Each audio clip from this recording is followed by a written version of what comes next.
¿Qué tal? ¿Cómo están? Muy buenas noches. Un placer saludarles. Soy Fernando del Rincón. Bienvenido a Conclusiones. Vámonos de inmediato con las 5 del día. En el número 5, Colombia, FARC, Maduro y compañía. El presidente de Colombia, Iván Duque, respondió a los anuncios hechos por el régimen de Nicolás Maduro de establecer una alerta naranja en territorio venezolano y movilizar tropas y armamento a la frontera. Duque aseguró una vez más que Nicolás Maduro está protegiendo en su territorio a terroristas colombianos y ratificó que no caerán en provocaciones, pero harán respetar su territorio, acudiendo a todas las instancias para denunciar lo que calificó como contubernio de la dictadura con los grupos terroristas. En el número 4, Guatemala, estado de sitio. En primera lectura, el Congreso guatemalteco aprobó el decreto de estado de sitio anunciado por el presidente saliente Jimmy Morales a raíz del asesinato de 3 soldados a manos de un grupo armado supuestamente relacionado con el narcotráfico. El estado de sitio se aplicaría en 22 municipios. Para este viernes, nuevamente, el Congreso de Guatemala en pleno conocerá en segunda lectura la solicitud del mandatario guatemalteco. El sábado también se reunirán, según el presidente del legislativo, para conocer en tercera y última lectura el decreto que ese mismo sábado podría entrar en vigencia. En el número 3, Dorian, interminable. El huracán Dorian, ahora categoría 2, inundó las calles de Charleston, en Carolina del Sur, este jueves, además de provocar destructivos tornados. A más de 1 millón de personas en Carolina del Norte y Carolina del Sur se les ha dado la orden de evacuación obligatoria. Se pronostica que el ojo del huracán se mueva hacia el extremo sureste de Nueva Inglaterra en la noche del viernes y en la mañana del sábado, y que se acerque a Nueva Escocia, Canadá, en la tarde del mismo sábado. Mientras en las Bahamas el número de muertos como consecuencia de Dorian aumentó a 30, de acuerdo a fuentes oficiales que anticipan que la cifra definitiva podría ser mucho mayor. En el número 2, ex primera dama en la boca del lobo. 58 años de prisión para la ex primera dama de Honduras, Rosa Elena de Lobo. Así lo determinó el tribunal en materia de corrupción, que la declaró culpable de 3 delitos de apropiación indebida y 8 de fraude. Recordemos que a Bonilla se le acusa de haber retirado de una cuenta bancaria del despacho de la primera dama alrededor de $500,000 que fueron transferidos a una cuenta personal 5 días antes de haber dejado su cargo en enero de 2014. La ex primera dama se ha declarado inocente de los cargos y su defensa anunció que apelarán la decisión. En el número 1, Ayotzinapa, la mentira histórica. A pocos días de que se cumplan 5 años de la llamada Noche de Iguala, el subsecretario de Gobernación de México, Alejandro Encinas, dio un informe sobre la desaparición de los 43 estudiantes de Ayotzinapa y destacó que el proceso del caso Ayotzinapa ha estado lleno de irregularidades, asegurando que la mal llamada verdad histórica se construyó con base en simulación, fabricación de pruebas, tortura en beneficio de los perpetradores y en contra del derecho de las víctimas. Lamentó además la liberación de Gildardo López Astudillo, alias El Gil, principal involucrado en la desaparición de los 43 normalistas, e informó que a la fecha han sido liberados 53 de los 142 detenidos. El gobierno de Andrés Manuel López Obrador prometió investigar a funcionarios de la Fiscalía y jueces que llevaron el caso. Este es el primer tema de la noche. Vamos a profundizar en los hechos.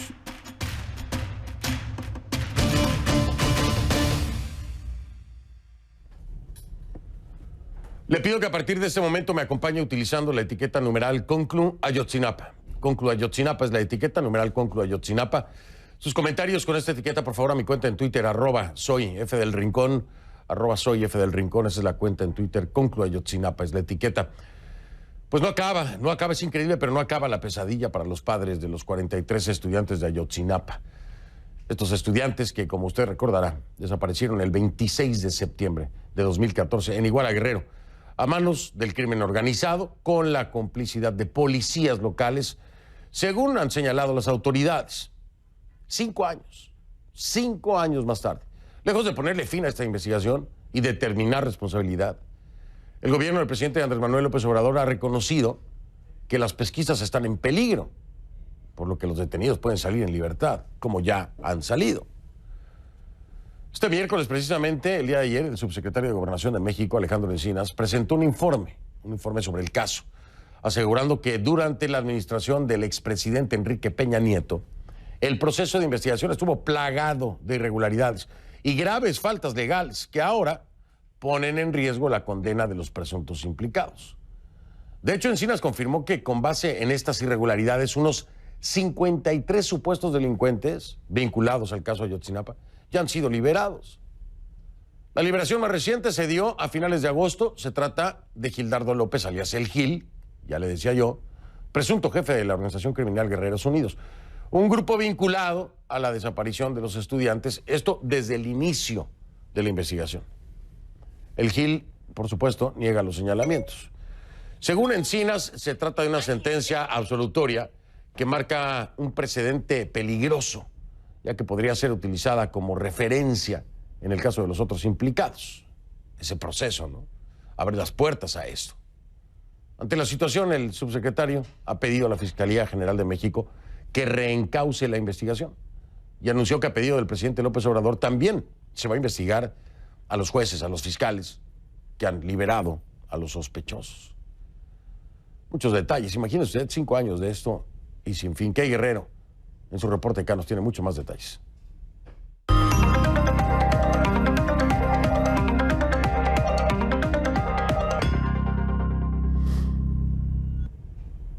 Kay, te saludo. Buenas noches. Este caso que bueno, aquí en Conclusiones lo tomamos fuerte. Estuvimos en Iguala, estuvimos en el basurero de Cocula, estuvimos en las marchas con los padres, estuvimos en la escuela rural Isidro Burgos ahí con ellos hablando.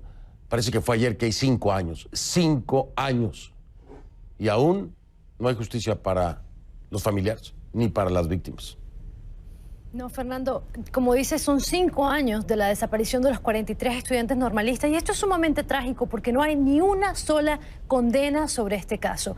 Y si bien esto es difícil de comprender para los padres, para los familiares, para los amigos de los estudiantes, más difícil aún es entender que las pruebas, la evidencia que existe contra ciertos sospechosos pueda ser desestimada en su totalidad. Estos padres le están pidiendo al gobierno de Andrés Manuel López Obrador que eviten esto a todo lugar, que eviten las liberaciones, que eviten que estas pruebas sean desestimadas, alegando que esto se ha convertido en un patrón en México. Escuchemos. ¿A qué se refieren exactamente los padres? Para comenzar, el 26 de septiembre del 2014, noche en el que desaparecen los estudiantes normalistas, y entre el 30 de agosto del 2018, las autoridades detuvieron a 142 supuestos implicados. Pero de estos 142 detenidos, 53 ya han sido liberados. ¿Cuál es la razón para liberarlos? De las 107 pruebas, Fernando, inicialmente recabadas por la Fiscalía, más de la mitad están siendo descartadas en las Cortes de México. Solo 44 pruebas están siendo admitidas. Asimismo, la defensa alega que sus clientes fueron sometidos a tortura durante el proceso de interrogación y argumentan que hay expedientes alterados y otras irregularidades en este proceso. Este miércoles, como tú comentabas, el gobierno de Andrés Manuel López Obrador admitió que existen estas fallas y que la supuesta verdad histórica del caso presentada por el gobierno del expresidente Enrique Peña Nieto simplemente no existe. La mal llamada verdad histórica se construyó con base en la simulación, en la fabricación de pruebas, en la tortura, en beneficio de los perpetradores y en contra del derecho de las víctimas.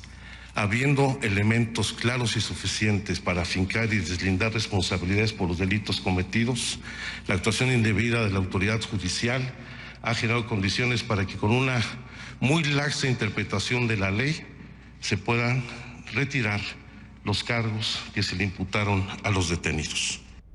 Fernando, según Encinas, esto no quiere decir que los implicados no tengan algún grado de responsabilidad en estos hechos, sobre todo porque hay videos, hay llamadas, hay audios, hay evidencia que los están implicando. El problema es que debido a las fallas que habría cometido el Poder Judicial en el proceso de la investigación, estos sospechosos pueden ser liberados. El caso más reciente, como tú lo comentabas, es el de Gildardo López Astudillos, alias El Gil, quien fue liberado a finales de agosto por un juez en Tamaulipas.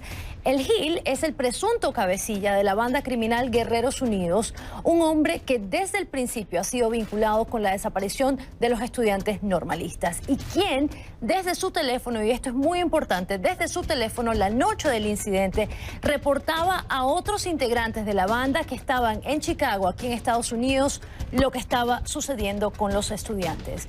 Esto se sabe porque las autoridades aquí en este país, en Estados Unidos, le siguen la pista por enviar supuestos cargamentos de droga a Illinois y le tenían los teléfonos intervenidos. Aún así, Fernando, el juez que falló a su favor dijo que no hay evidencia sobre su participación en el crimen organizado, desestimó la mayoría de las pruebas en el caso Ayotzinapa y citó los malos tratos, los hechos de tortura que supuestamente habría incurrido durante su detención. ¿Todo esto qué significa? Significa que el Gil ya no tiene una deuda pendiente con la justicia mexicana. Por este tipo de episodios, el gobierno de Andrés Manuel López Obrador anunció este miércoles una investigación contra jueces, fiscales y otros funcionarios cuyas acciones están permitiendo que los sospechosos en este caso quedan en libertad. Hemos hecho varias llamadas al Distrito Judicial de Tamaulipas, donde fue liberado alias El Gil, y también al expresidente Peña Nieto para obtener algún tipo de comentario de su parte, Fernando, pero por ahora no tenemos ninguna respuesta. Y ha dicho Alejandro Encinas precisamente que las investigaciones pues van a alcanzar a todos los que tengan que alcanzar. Obviamente en la mira está Jesús Murillo Caram, él y también Tomás Herón. Claro. Tomás Herón. Ellos dos que fueron pieza clave, ¿no? Durante esto. Las investigaciones tendrán que llegar hasta allá. Pero quiero subrayar algo que dijiste que es muy importante, Kay, para que entienda la audiencia, lo decía Kay Guerrero. Kay, el hecho de que el Gil esté en libertad no quiere decir que dentro de la evidencia no haya responsabilidad. Esto es un error procesal, lo dijo perfectamente Kay. Es error procesal lo que pone fuera al Gil y tal vez a muchos más de los 50 y tantos que han dejado en libertad, ¿no? Precisamente, Fernando. De los 53 casos no sabemos cuántos han tenido que salir por una falla procesal, por fallas en el debido proceso. Lo que sí sabemos, y lo ha dicho el gobierno de Andrés Manuel López Obrador, es que están saliendo no porque no existe la evidencia, sino porque se cometieron errores y ahora hay que buscar a las personas que cometieron esos errores y comenzar la investigación nuevamente. Lastimosamente, después de 5 años vamos al punto inicial, Fernando. Y lo dijiste perfecto.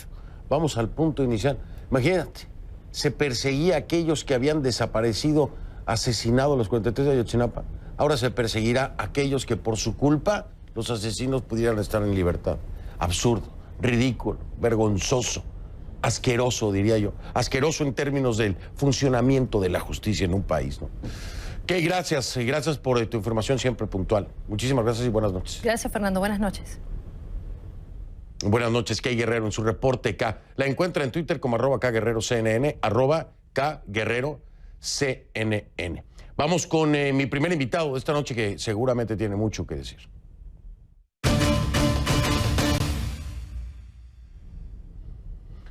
Le doy la bienvenida a Vidulfo Rosales, es abogado de los familiares de los estudiantes desaparecidos en Ayotzinapa. Vidulfo, mil gracias por estar aquí. Te digo algo, me da mucha pena que de nueva cuenta estemos, Vidulfo, hablando tú y yo después de 5 años. Me da mucha pena saber que ahora los presuntos implicados, presuntos responsables o responsables estén quedando en libertad, Vidulfo. ¿Cómo lo tomas tú como representante de los familiares, representante legal? ¿Y qué te han dicho los familiares, Vidulfo? Buenas noches. Buenas noches, Fernando. Gracias por invitarnos. Pues mira, para nosotros es muy lamentable. Hay un dejo de rabia, de impotencia de parte de los padres de familia por estas liberaciones. Nos queda claro que hubo graves irregularidades en el procedimiento del gobierno de la administración anterior, principalmente de la Procuraduría General de la República, pero también hay cierta molestia con la administración actual, ¿verdad? Porque estos hechos, estas irregularidades ya se venían señalando desde hace tiempo. O sea, tenemos ya un tiempo considerable, por lo menos un año que está este gobierno, y desde que ellos entraron ya conocían el procedimiento, ya conocían estas irregularidades. Tú recordarás que el primer tribunal colegiado de circuito, Reynosa, Tamaulipas, emitió una resolución en donde remarcaba la existencia de un gran número de personas torturadas. Lo mismo habría hecho la Organización de las Naciones Unidas con su informe Doble Injusticia. Entonces ya se tenía conocimiento, se tenía un diagnóstico de que podrían salir las personas y ese fue el momento propicio para poder recomponer la investigación, ejercitar nuevas acciones penales y evitar la impunidad, ¿verdad? Pero pues tampoco este gobierno lo hizo. Algo muy importante que estás diciendo, Vidulfo, y es cierto, ya había informes variados en donde se hablaba de, no de errores procesales, sino de violaciones a derechos humanos, ¿no? Tortura, declaraciones forzadas, inducción para la declaración, coacción, en fin. Esto es cierto, ya estaba ahí. Mi pregunta, Vidulfo, es si este gobierno de Andrés Manuel López Obrador tendrá ahora que ejercer una doble acción. ¿A qué me refiero con eso? Para que haya justicia, ¿no? Para los familiares y para los ayotzinapos. ¿A qué me refiero con eso? Tendrá que procesar a aquellos que por su culpa han liberado hoy a los presuntos asesinos de los 43. Aquí hay una doble falta, hay una doble victimización de los familiares, porque han sido víctimas de la justicia mexicana y de los grupos criminales mexicanos. Hay una revictimización ahora. Antes tal vez no la veíamos, pero ahora es evidente, ¿no, Vidulfo? Sí, definitivamente, creo que es lo que hemos estado señalando nosotros, los mismos padres de familia. Bueno, ellos sufrieron la desaparición de sus familiares y después sufren con una investigación irregular que les ocultó la verdad, con una investigación que ahora está derivando en impunidad.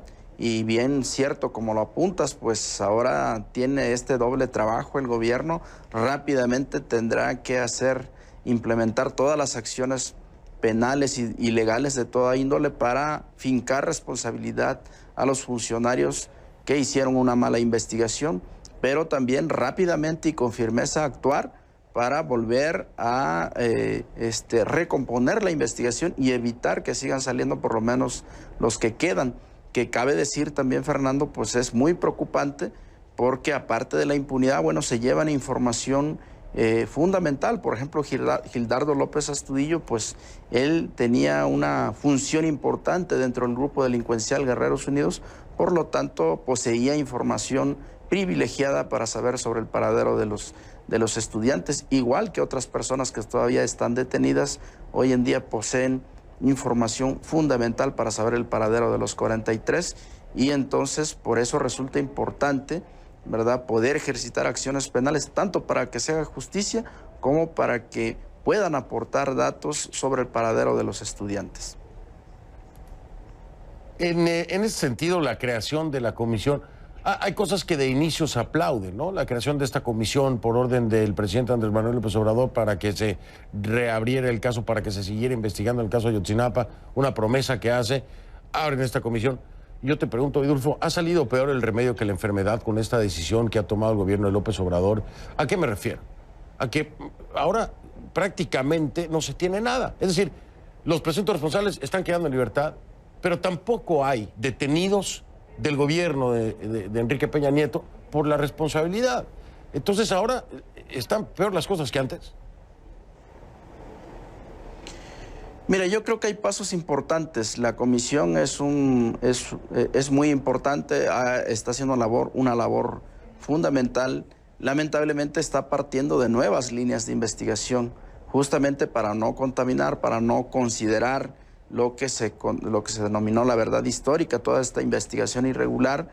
Pues estamos iniciando con nuevas líneas, pero también hay líneas ya importantes que dejó el grupo interdisciplinario de expertos independientes. Tú recordarás el famoso GIEI, que estuvo aquí en nuestro país, que hizo una investigación muy importante de la cual tenemos muchos elementos y sobre esos elementos está trabajando la Comisión para la Verdad y el Acceso a la Justicia con un compromiso muy claro, nosotros no lo podemos cuestionar, de Alejandro Encinas y pues una voluntad clara también del presidente Andrés Manuel López Obrador. Lamentablemente la Fiscalía no camina al parejo de esta voluntad ni de este trabajo de Alejandro Encinas. Te entiendo perfectamente. Es decir, la intención que pueda tener el propio Andrés Manuel López Obrador, Alejandro Encinas, la comisión, se enfrenta ahora con un muro que son errores procesales, que son violaciones a derechos humanos, que han quedado comprobados y asentados, y que entonces le dan la salida, por ejemplo, a un Gil, que es una de las piezas fundamentales. Por un lado está el accionar de la ley, y por otro lado las intenciones de una comisión y tal vez de un Estado que quiere esclarecer los hechos. ¿Cómo lograr pasar por encima de ese muro sin violentar el Estado de Derecho en el país, en México, en el caso de Ayotzinapa? ¿Cómo lograr que haya una sincronía entre el trabajo de la comisión, lo que tú decías ya, líneas de investigación que se plantearon antes, el grupo interdisciplinario y muchas otras organizaciones, y que no se tomaron en cuenta? ¿Cómo lograr encauzar todo esto, Vidulfo, para que no pase lo que me estás diciendo, ¿no? La Fiscalía trabaja por un lado, mientras la Comisión y los demás por otro. Me dices, si te parece, después de la pausa, Vidulfo, cómo hacerlo y claro, cuál sería la propuesta por parte, pues, de los familiares y obviamente de Vidulfo Rosales, que es el abogado de los familiares de nuestros ayotzinapos, como le decimos en México, como les digo yo, con todo el cariño, todo el respeto y todo el recuerdo que se merecen estas víctimas de la delincuencia organizada en nuestro país. A 5 años no encuentran justicia. Una revictimización en la que ahora los presuntos responsables quedan en libertad y habrá que ver qué autoridades fueron las que incumplieron con su trabajo. Hago una pausa, regreso para seguir hablando de este tema. Sus comentarios en facebook.com/conclusionescnn, facebook.com/conclusionescnn.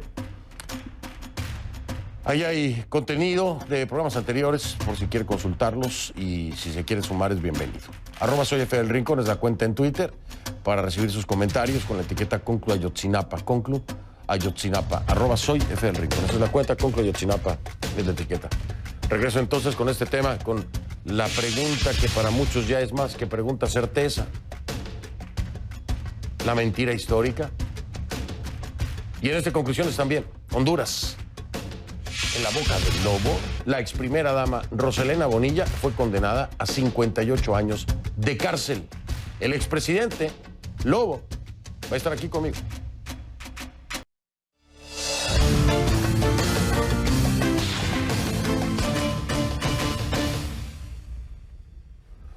Continuamos con Vidulfo Rosales, abogado de los familiares de los estudiantes desaparecidos, los normalistas de Ayotzinapa. Vidulfo dice, lo voy a citar, me lo dijo aquí en el programa, pero había hecho una declaración similar: no caminan en parejo instituciones, ¿no? Hay instituciones que no caminan en parejo con la voluntad de solucionar el caso de los 43, aun cuando el presidente Andrés Manuel López Obrador ha manifestado su voluntad expresa de que se haga todo lo necesario para que el caso se resuelva. Ellos simplemente hacen como que la Virgen les habla y voltea para otro lado, ¿no? Vidulfo, si algo, creo que estarás de acuerdo conmigo, si algo entorpeció, complicó, además de la falta de transparencia, por supuesto, las investigaciones, fue eso precisamente, que no había una coordinación. Al contrario, había un choque de fuerzas, ¿no? Lo que podían aportar el grupo independiente de peritos, lo que manejaba el gobierno mexicano, lo que decía la Comisión Nacional de Derechos Humanos. Había enfrentamiento, una lucha de poderes ahí de quién tenía su verdad, y nunca se encontró un engranaje en el que se integrara todo y se avanzara hacia la misma meta, que debe ser la única de todos: encontrar a los responsables y hacer justicia a los familiares de los 43 de Ayotzinapa. Esa fue la falla mayor. Estarás de acuerdo conmigo, ¿no? Y hoy, como lo planteas y como lo vemos, está pasando igual. ¿Cómo lograr encontrar que se encaucen instituciones, Estado y las propias leyes para llegar al punto, la meta que debe ser la misma para todos? ¿Qué hacer, Vidulfo? ¿Qué crees que se puede hacer? Mira, Fernando, yo creo que esa es una de las funciones de la Comisión para la Verdad y el Acceso a la Justicia. Tiene esa función más que jurídica y legal. Tiene esta función política de cómo articular a todas las instituciones, y yo creo que aquí deberá trabajar fino Alejandro Encinas, ¿verdad?, para que la Policía Federal, la Secretaría de Defensa Nacional y principalmente la Fiscalía vayan en sintonía y a la misma velocidad que va trabajando la Comisión para la verdad y el acceso a la justicia, porque si la comisión nomás es la que va trabajando, recordemos que la comisión no tiene facultades de investigación penal, entonces no se puede judicializar todo lo que haga la comisión. Va a ser menester el involucramiento de lleno de la Fiscalía General de la República. Entonces sí necesita hacer ese trabajo, Alejandro Encinas, rápido, de articular, de trabajar fino con todas estas instituciones para que caminen a la misma velocidad. Urge en estos momentos consolidar y focalizar los esfuerzos para recomponer las investigaciones. Esta es una gran deuda no te voy a decir que del Estado mexicano, para que no empecemos o empiecen algunos por allá en mi país a decir que echamos culpas a los sexenios. No, esto es una gran deuda de la justicia mexicana. La justicia está en todos los sexenios, ¿no? Las influencias políticas, claro que aportan o destruyen, pero que es una deuda imperdonable, como hay tantas, pero Ayotzinapa es un caso emblemático.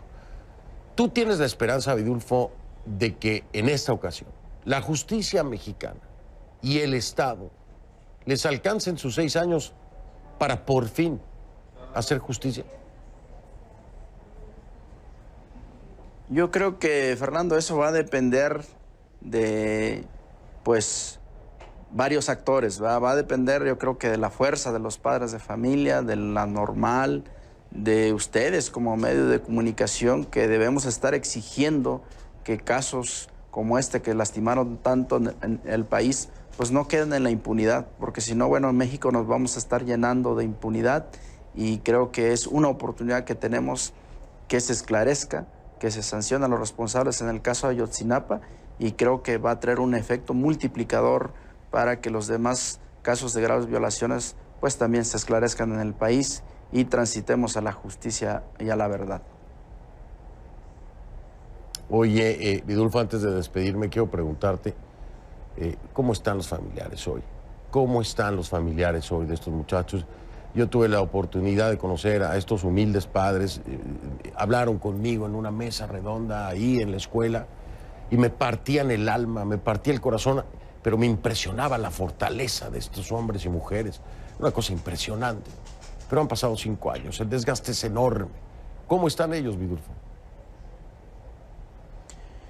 Mira, pues con sentimientos encontrados, ¿verdad? Por un lado, al principio de este sexenio, al principio digo, de este gobierno, pues con muchas esperanzas, con muchas expectativas de que las cosas pues caminen y transiten con mayor dinamismo y por un sendero distinto que los lleve a forjar una luz en el camino.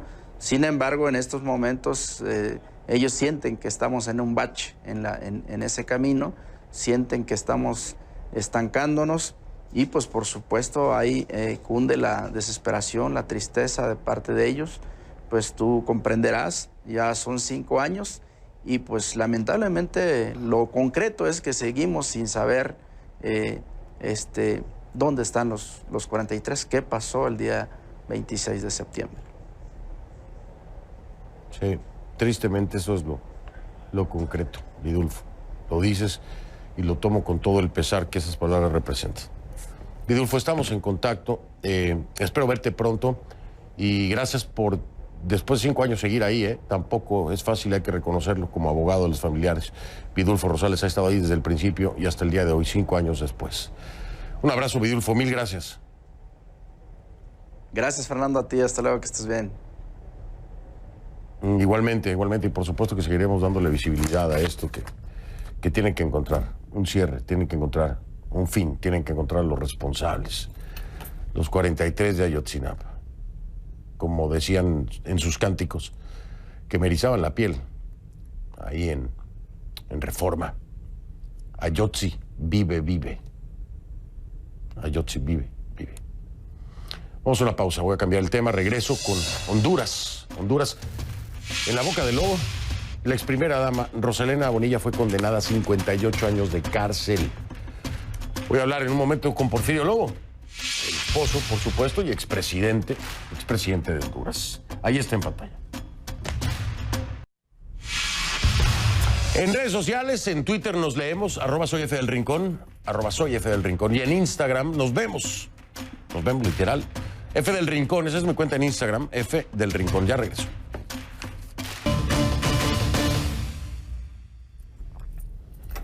Le pido que a partir de este momento me acompañe utilizando la etiqueta numeral Conclu Bonilla 58. Conclu Bonilla 58. Son 58 años lo que han dictaminado de cárcel. Bonilla se la ha pedido precisamente a la ex primera dama de Honduras. Conclu Bonilla 58 la etiqueta, sus comentarios a mi cuenta en Twitter, @soyfdelrincón, @soyfdelrincón. Esa es la cuenta en Twitter. A ver, le decía yo, un tribunal en materia de corrupción sentenció este miércoles a la ex primera dama Rosa Elena Bonilla de Lobo a 58 años de cárcel. ¿Por qué? Bueno, la encontró culpable de 11 delitos de corrupción en un caso judicial que se denomina la caja chica de la primera dama. Elvin Sandoval estuvo en los tribunales cuando se conoció la sentencia y nos tienen los detalles. La ex primera dama no estuvo presente en la lectura de la sentencia de 58 años que le aplicó el tribunal en materia de corrupción. Se le ha dictado una pena de 10 años de reclusión por apropiación indebida y 48 años de reclusión por 8 delitos de fraude, haciendo un total de 58 años de reclusión, más el pago de una multa, así como la pena accesoria de la interdicción civil. Rosa Elena Bonilla de Lobo fue declarada culpable por 3 delitos de apropiación indebida y 8 delitos de fraude por haber sustraído de una cuenta bancaria del despacho de la primera dama a una cuenta personal unos $500,000 5 días antes de haber dejado su cargo en enero de 2014. Sus abogados aseguran que es inocente y dicen que van a apelar esta sentencia. Mire, la sentencia tiene un montón de contradicciones. La sentencia tiene pues algo que es insostenible en derecho penal. Por lo tanto, nosotros vamos a interponer los agravios por medio del recurso de casación por infracción de ley, violación al precepto constitucional, quebrantamiento de forma, y por lo tanto aspiramos que en la sala de lo penal, que donde existen los magistrados que conocen de este tipo de recursos, pues pongan las barbas en remojo y piensen bien en la decisión que van a tomar de acuerdo a las pretensiones de la defensa. A la ex primera dama, además de la sentencia, se le aplicó una multa equivalente al 10% del dinero sustraído, que equivale a unos $50,000. Rosa Elena Bonilla de Lobo guarda prisión desde el pasado 28 de febrero de 2018 en una cárcel de mujeres a unos 30 minutos al norte de Tegucigalpa. Para CNN, Elvin Sandoval, Tegucigalpa.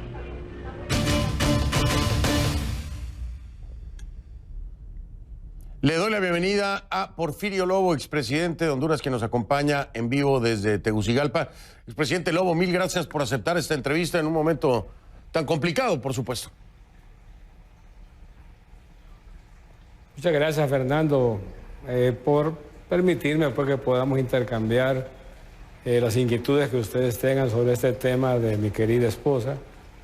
Y bueno, aquí estamos, siempre a la orden de ustedes, porque nos debemos casualmente, permanentemente, a explicar ante el pueblo hondureño y el pueblo en general sobre las situaciones que se presentan en nuestra vida, no importa que no estemos en la presidencia de la República. Oiga, presidente Lobo, déjeme salirme un momentito del tema. Su familia ha quedado, yo no le voy a decir que destruida, pero afectada gravemente, ¿no? Gravemente. Con el tema del hijo, ahora la esposa. ¿Cómo interpreta usted? ¿Por qué le pasó esto en su vida? ¿Por qué cree que le pasó?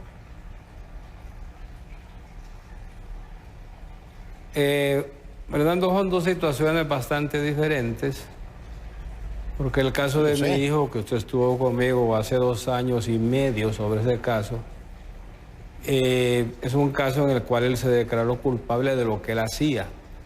Mi hijo no era más que un simple mandadero que, prácticamente haciendo uso de lo que era ser hijo del presidente de la República, transitaba libremente y aparentemente trasladaba a alguna de esta gente delincuentes pasando por las postas policiales. Él se declaró culpable de eso, recibió su sentencia. Y en este caso de mi querida Rosa, de mi querida esposa, es una situación más política que legal. Y esto se le puede ir al inicio, desde el inicio fue decidido en la presidencia de la República, a raíz de un allanamiento a 2 fundaciones que hizo don Juan Jiménez Mayor, que era el vocero primero de la Misión de Apoyo contra la Corrupción y la Impunidad en Honduras, MASIC, que depende de la OEA. A raíz de eso, pues, como la fundación era de la familia presidencial en primer grado, no sé si la esposa o la suegra del presidente de la República, se dio, de acuerdo con Almagro, la salida de Jiménez Mayor porque supuestamente pues se le había pasado la mano. Y decidieron que había que darle algo a la MASIC y dijeron, pues aquí está el caso de doña Rosa y se la vamos a dar. El caso de Rosa, Fernando, si me permite, es totalmente tirado de los cabellos. Una serie de violaciones, como escuché que el abogado estaba explicando ahí en su medio, que se han cometido en este proceso a los derechos humanos, a la Constitución, a las leyes. Es un caso que no tiene ni pies ni cabeza.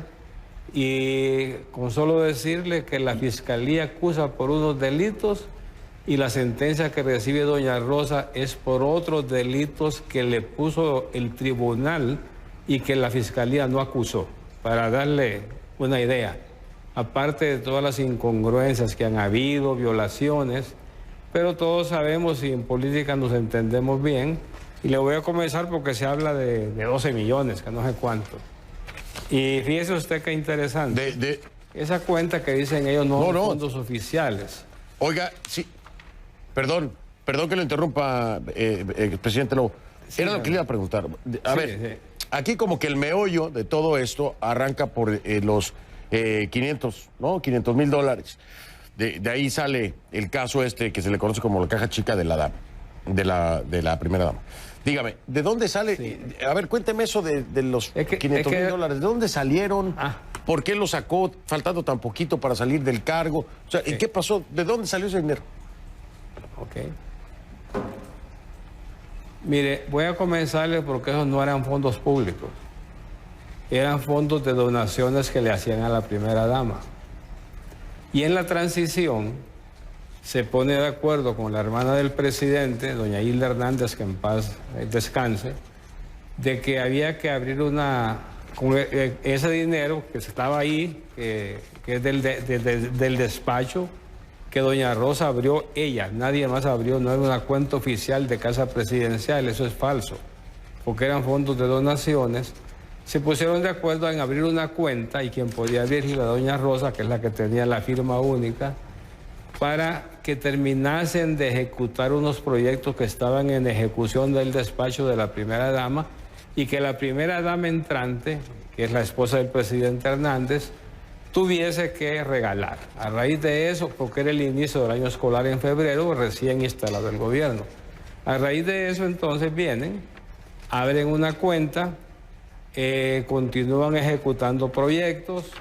Hubo un error que Rosa cometió ahí porque el banco le dio una chequera que no era de una cuenta, sino que era de otras 3 cuentas que ella tenía en el banco. En la hoja de esa cuenta, que de los famosos 12 millones, decía que era para concluir proyectos pendientes del despacho de la primera dama, y la abre Rosa porque es la que tenía la firma, única firma registrada, y porque ella había abierto la otra cuenta como primera dama.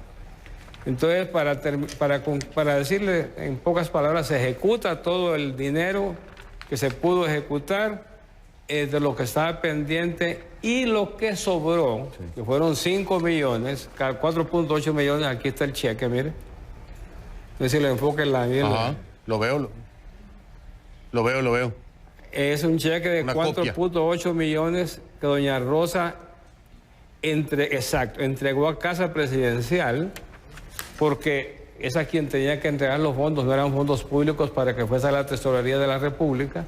Y entonces, prácticamente lo que estaba en discusión son 7.500.000 y algo lempiras. Es lo que estaba en discusión. Lempiras, son como $300,000. Pero aquí está en esta hoja, que difícilmente va a ver por el tamaño de la letra, doña Rosa entregó, aquí en esta hoja está, donde la primera dama entrante recibió 28.9 millones en zapatos y uniformes. O sea que sí hubo zapatos. Y esto que está a la izquierda es un depósito de una cuenta de ella que transfirió a esta cuenta, que era para ejecutar proyectos pendientes, de 883.000 lempiras, que incluía el error que ella cometió por un error de la chequera que el banco le dio y no reparó que no era de la cuenta de ella, de una de las 3 cuentas que tenía, sino que esa cuenta del despacho, Sí. que es de esa cuenta que abrieron para esto en especial. Cuando concluye esto, ella le entrega a doña Hilda el informe y devuelve el cheque presidencial. Entonces estamos hablando, para empezar, como le enseñé, de 7 millones, no de 12. Y, a ver, déjeme, tengo que hacer pausa, expresidente Lobo, pero me ha dado toda la explicación. Sí, claro que sí. Seguramente la audiencia internacional estará un poco confundida, pero está bien que lo haga. Le doy el espacio para la contraparte, para los hermanos hondureños, por supuesto. Pero ahora le quiero preguntar algo, porque usted dice que esto es un linchamiento, usted dice que, perdón, aquí hay una cantidad de conspiradores que incluso ya metió en el paquete usted al secretario general de la OEA, Luis Almagro. Estaría hablando también de la actual primera dama, estaría hablando de la fallecida hermana del presidente. Todos estos que me ha mencionado estarían formando parte de una especie de conspiración para afectarla a su esposa o afectarlo a usted. ¿Por qué? ¿Por qué? ¿Por qué buscarían hacerlo? ¿Y por qué a través de su esposa? Me dice después de la pausa si le parece. ¿Y en qué momento o en qué beneficia, por ejemplo, a un Luis Almagro? ¿No? ¿Para qué le sirve a Luis Almagro? Pero usted me dice todo esto después de la pausa. El expresidente Porfirio Lobo desde Honduras nos acompaña hablando precisamente de la sentencia, que además es histórica, ¿eh? Es la primera, ex primera dama en la historia de Honduras que recibe una sentencia. Y bueno, 58 años. Ya ves. Estamos de vuelta con Porfirio Lobo, expresidente de Honduras. Me acompaña en vivo desde Tegucigalpa. Le decía yo al expresidente Lobo, apunta, y lo ha declarado, a que esto es un linchamiento contra su esposa, ¿no? Contra su esposa, la ex primera dama. Esta sentencia de 58 años. Incluso dijo usted en algún momento que como parte de una estrategia, que esto es parte de una estrategia para que el secretario general de la OEA, Luis Almagro, le siga encubriendo sus varios actos de megacorrupción al actual mandatario Juan Orlando Hernández. Yo le digo, ¿qué beneficio tendría, por ejemplo, un Luis Almagro de que le den 58 años de prisión a su esposa? Bueno, ahí lo que tiene usted es que la misión tiene que justificar aquí su trabajo. Hay un cerco de protección para el presidente Hernández. Fernando, ha habido denuncias documentadas que se le han presentado a la misión aquí en Honduras. Incluso la esposa de un periodista que está guardando prisión por 10 años, 8 meses de sentencia, David Romero, que se le presentaron a la MASIC. Ha habido periodista norteamericano que estuvo conmigo, presentó denuncias, o sea, han estado presentando. El presidente lleva 6 años de gobierno y a pesar de las múltiples denuncias de corrupción también histórica en Honduras, porque a esos niveles nunca ha llegado la corrupción en Honduras como se ha denunciado la del presidente Hernández, la MASIC no hace nada contra él. O sea, mantiene total y absoluta protección. Y si usted pregunta, le dicen que no hay nada, que no hay denuncias, que no hay nada, y es falso. Entonces Almagro me imagino que está buscando el tema de su reelección en la OEA. A lo mejor alguien que protege al presidente Hernández tiene influencia sobre Almagro y le dice que hay que proteger al presidente Hernández y lo está protegiendo porque hay un pacto de impunidad ahí. Y contra el presidente Hernández aquí no hay nada a pesar de las múltiples denuncias de corrupción y de mega corrupción.